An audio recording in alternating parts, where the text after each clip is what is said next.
as many Americans call for their lawmakers to do something, anything, to try to prevent gun violence. There is renewed hope, at least from some, that perhaps this time Democrats and Republicans can reach some sort of compromise. CNN Chief Congressional Correspondent Manu Raju is on Capitol Hill. Manu, you're covering one multiple mass shootings. You do hear from someone like Chris Murphy, Democratic senator, some hope that he hasn't expressed before. I just wonder, based on what you're hearing, is that real?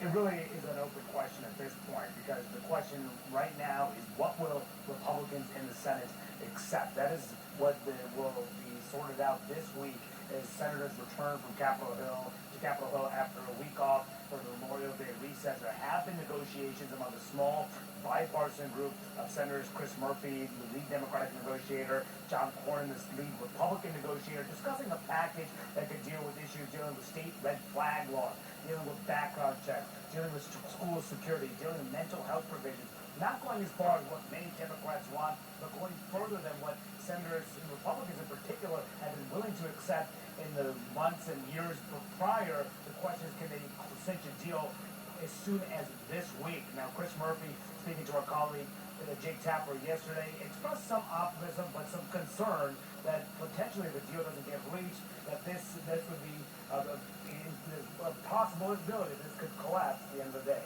Listen.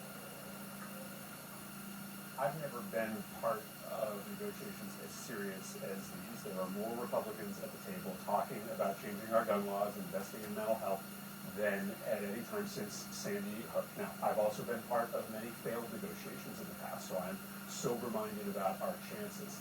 I think there is a place to land that's consistent with the Second Amendment.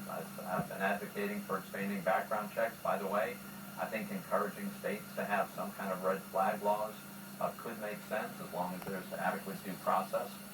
I think there are school safety provisions. There are mental health issues that we could address.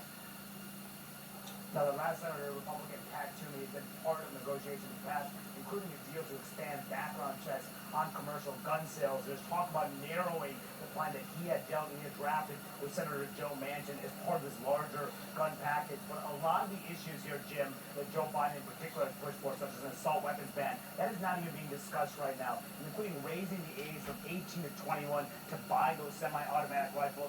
I am told that Senate sources are very skeptical that can get into a deal at the end of the day. So what can be reached? And if they do reach a deal, will it be enough to make a difference?